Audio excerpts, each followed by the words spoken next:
Well, hello there. This is really the part three to the story about my Tulsa, Oklahoma experience as a little girl that came from a culture that was smart with a B,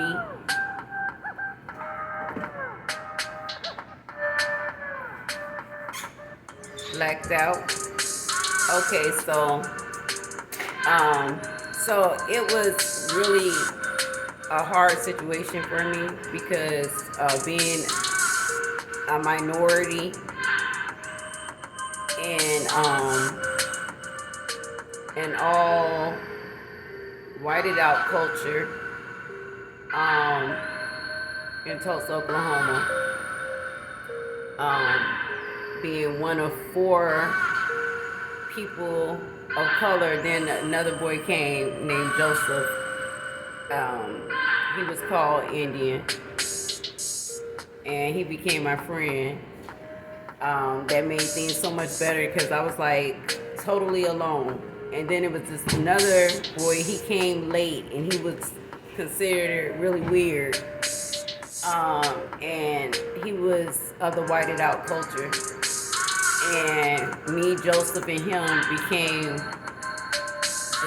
the outcasts together. We just helped it to where we had friends in school because we didn't have any friends. It's like, you over there. We don't see you over here. Yeah. You're all by yourself now. But don't you have no fear.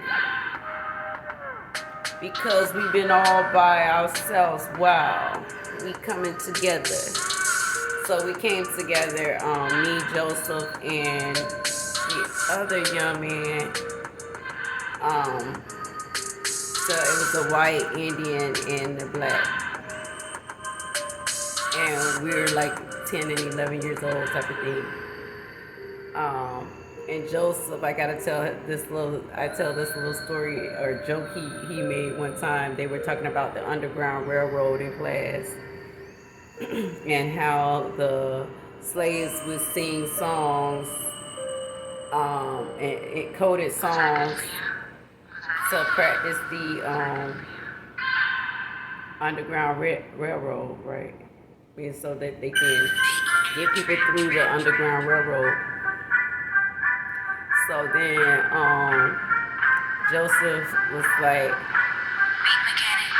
they said, I'm gonna have to press pause for this part. Joseph said, he told me while we were in class, he was like, they said, go to station number 9. And that shit was so funny. And so then the teacher was like, we were laughing. So the teacher was like, what did he say? He said, go to station number 9. Like the Underground Railroad. This shit was hilarious. But, let me see what's up with this other song.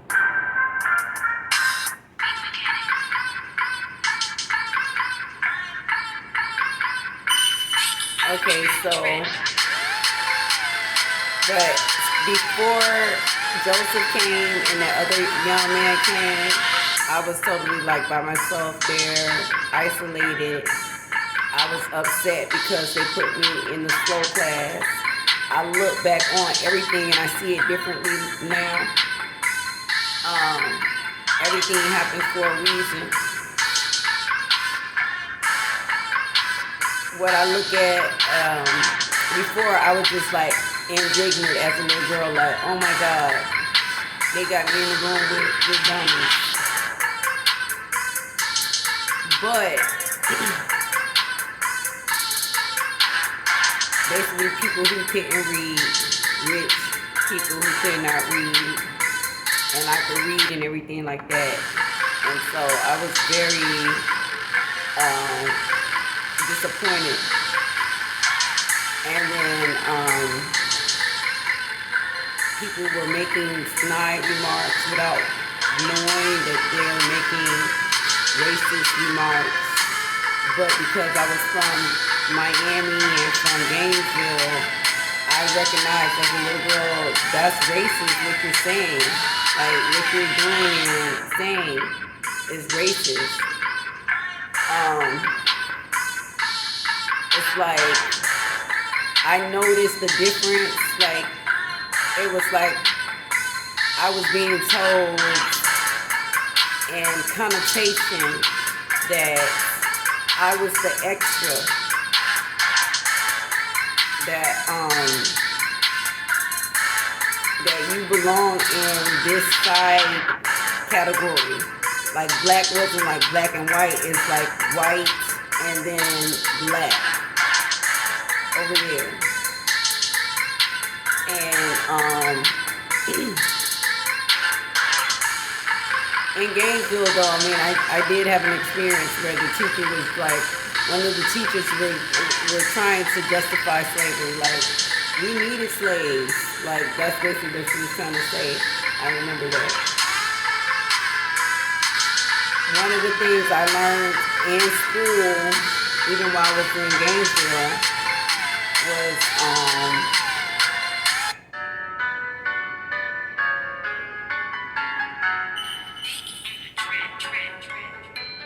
because I had saw the advanced class, and one time I came into the advanced class when I was in school, but in Gainesville, I was just in a regular 4th grade class or whatever. And then I came in one time, something happened to where we were sitting in the advanced class, or the honors class, and this girl was doing her vocabulary, and she raced me, and she said she was the whited out culture, and she had said, basically, I could find a word before you could find a word, basically in the dictionary. So I'm grabbing the dictionary, and she has her dictionary, and we said, come up with a word, and then we were playing a game, and she was like, whatever word, and then I'll try to find it real quick, and then she'll find it quicker than me. She's like, okay, it's here. And so then I'll say a word and she'll find it quicker than me. And so then she showed me, okay, at the top, it tells you what words is in between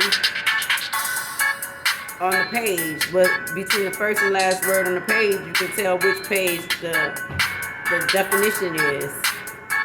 So she just was looking at the top of the page and getting to, she knew that's where the definition was. And so she showed me that. So then I remember having a thought, like, I could have learned that, like, but nobody has ever told me that. So it's like information is being disseminated based on your class. You get certain information first based on your class so that you can have the advantage. You get little secrets and little tricks. So I'm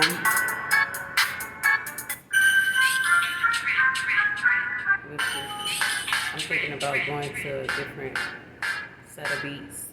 Okay, let me go.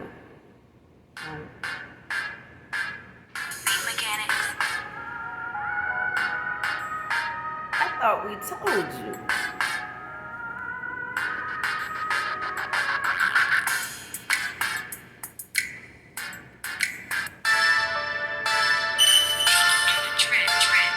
Okay, so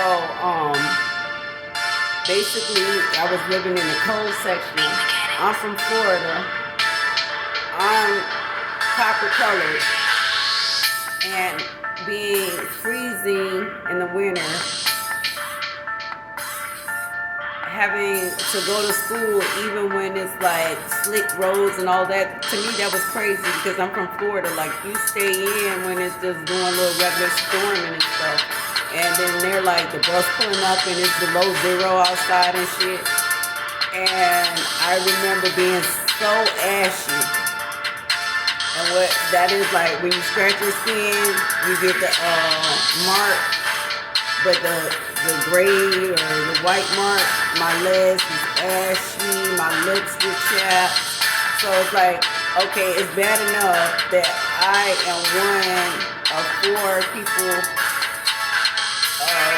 of color in this school, but I'm ashy on because it's like the lotion you put on that don't mean shit up there. Like what the lotion that's good for Florida is not good for Tulsa, Oklahoma in the winter. It don't mean it's like I would put on lotion and then before it's second period, my feet are dusty looking, and then my lips all chapped and shit, and it just felt like damn, like I gotta go to school and look like this and be extra cold. I'm not used to this on the way. I gotta be isolated. I gotta be made little snide remarks about people assuming that you can't live in a nice place. Having to be the wife in the place for the only little black boy in the school, Michael, and had to be Mrs. Cratchit because he was the person in school who was Bob Cratchit. So I had to be Mrs. Cratchit, which I enjoyed the play. I really did. But I was just shocked to see when they said I had to be Mrs. Cratchit in the play. Little things like that, like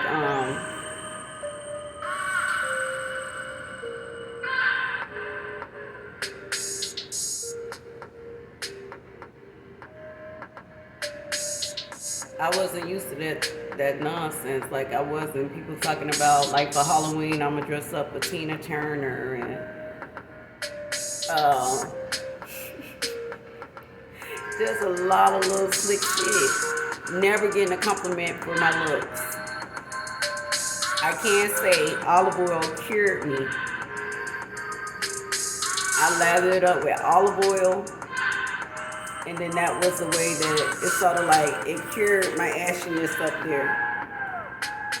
Thank God for olive oil.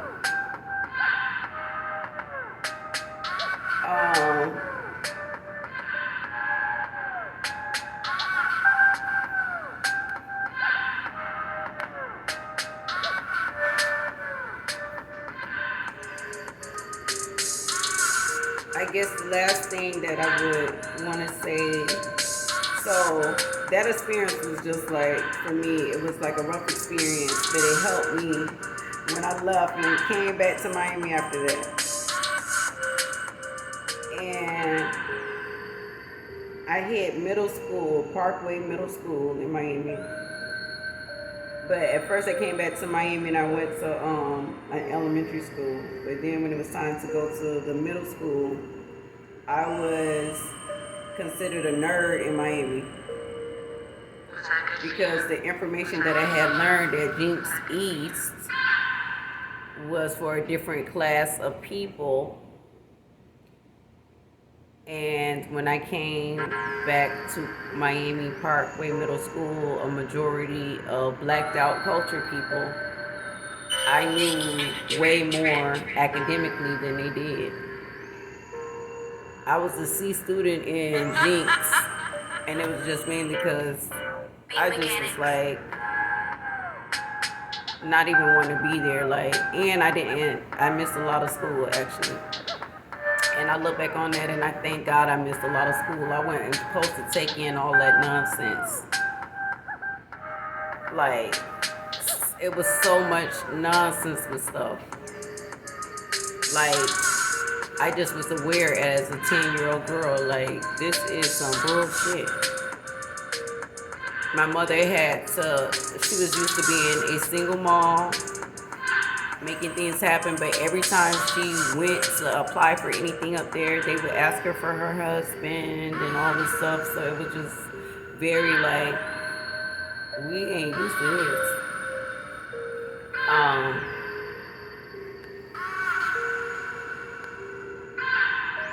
It was some good people up there.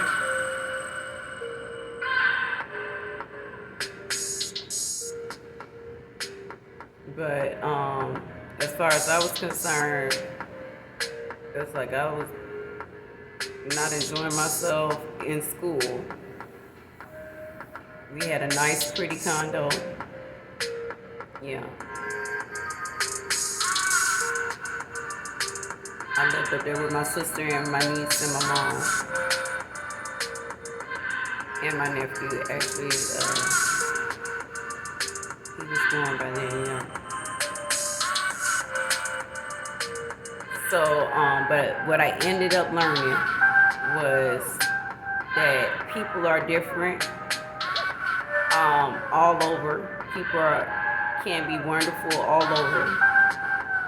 People can be in the same isolated situation you are in, right in the same space. We separate ourselves. Oh yeah, with the dummies, I want to clear up the dummy part. Now I understand that reading is a technology. And just like some people are computer illiterate, this shit don't make no sense to them. The phones and the Googles and the Facebooks and the YouTubes and all of that don't make any sense to them.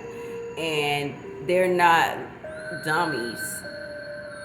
Even when it's like when you understand that your culture was blacked out and you're having to learn a new language that is not from home, and you actually have to learn this technology of symbols that's supposed to represent something, and these symbols are flawed. So, I before E except after C, and now the C sounds like a S, and before it sounded like a K, and the K ain't saying shit, and the B is being quiet, and all of this stuff.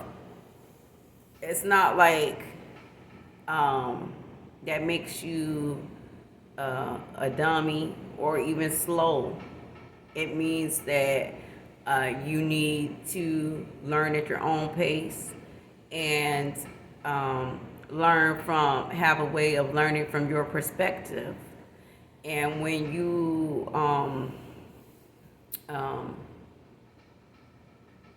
that's just basically it. So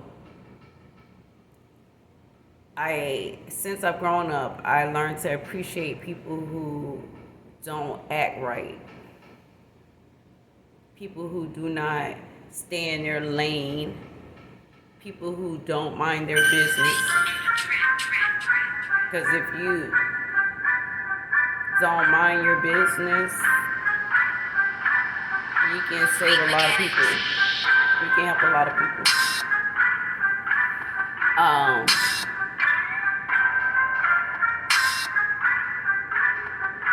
So my main thing, I want to say something too about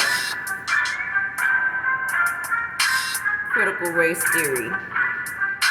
The only reason why I want to say something about it is because that's not the way to solve our issues. Okay, that's people are just resistant to it. No one thinks they're racist. Nobody thinks they're sexist. Men, y'all don't think y'all sexist, even though y'all think a bitch is a bitch. Men, y'all don't think y'all white people, you don't think you're racist. But if you call yourself white, then you're a racist. And if you call yourself black, you're a racist. Because we're saying that's the identification that I am, so it creates the other. You don't say I'm black and he's a Muslim. You don't say I'm white and she's a Christian. You say I'm white and she's black. He's white. So we have been conditioned to think we're colors, and we have been treated differently based on that. So I'm actually finish this video, and I'm going to read one of my poems next. It's not a poem, but about what's going on here with our separation and our division. And see you on the next video. People, be conscious to know that, like, if you grew up in a certain society, it's no way that you're not affected by this society. So you have to ask yourself, how am I affected by this society? How am I benefiting from this society? How am I contributing to this society? How am I contributing to what's improving the society? And how am I contributing to keeping it the same? We have to ask ourselves that. So, to the people in Tulsa, Oklahoma,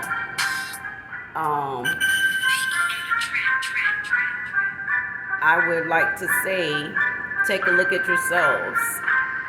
Stop covering this up. Stop acting like it didn't happen. Something happened.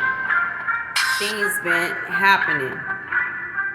But the way to solve an issue in the refrigerator is not to clean the oven. So that's what the critical race theory is about. Like, it's like, oh, you're telling systematic racism. We're going to talk about systematic racism in the class, but we're not going to stop the systematic racism in the classism. And we have to stop it in the system, not stop it by talking about it. We have to say, today, this isn't going to happen anymore. Today we have to, like, stop being, we've been taught to be so stuck up and so bougie and so white and so right that other people, we can't just see what they're going through and what they're experiencing. Like, we don't understand that they have the same feelings that we do. They're going through a lot of shit. Whether it's different color shit, it's still a lot of shit. And it still stinks. No matter what race, sex, religion, political affiliation, you're dealing with some shit. And to brush off the shit isn't going to work. We actually have to deal with our mind. We're the individual that makes this shit real. You know, so when we say, hey, that white man over there, he really looked at me funny. No, it's a person over there who looked at you funny. That black girl over there, she is a jerk. No, it's a person that's a jerk. That black person helped me. A person helped you. That white man helped me. We gotta look like past that and say that individual almost. It's like you can call people whatever you want, but whatever you call them, you're defining them and you're boxing them and you're limiting them to that perspective that you've been given about them without getting the information from them, seeing like you. So that's the end of part 3 of my experience in Tulsa, Oklahoma as a little child of copper color tone, and a lot more information you get out of this. I hope you got a little common sense. I hope you understand it wasn't making sense to be who I am and be called dense. Yeah, that wasn't right. No common sense.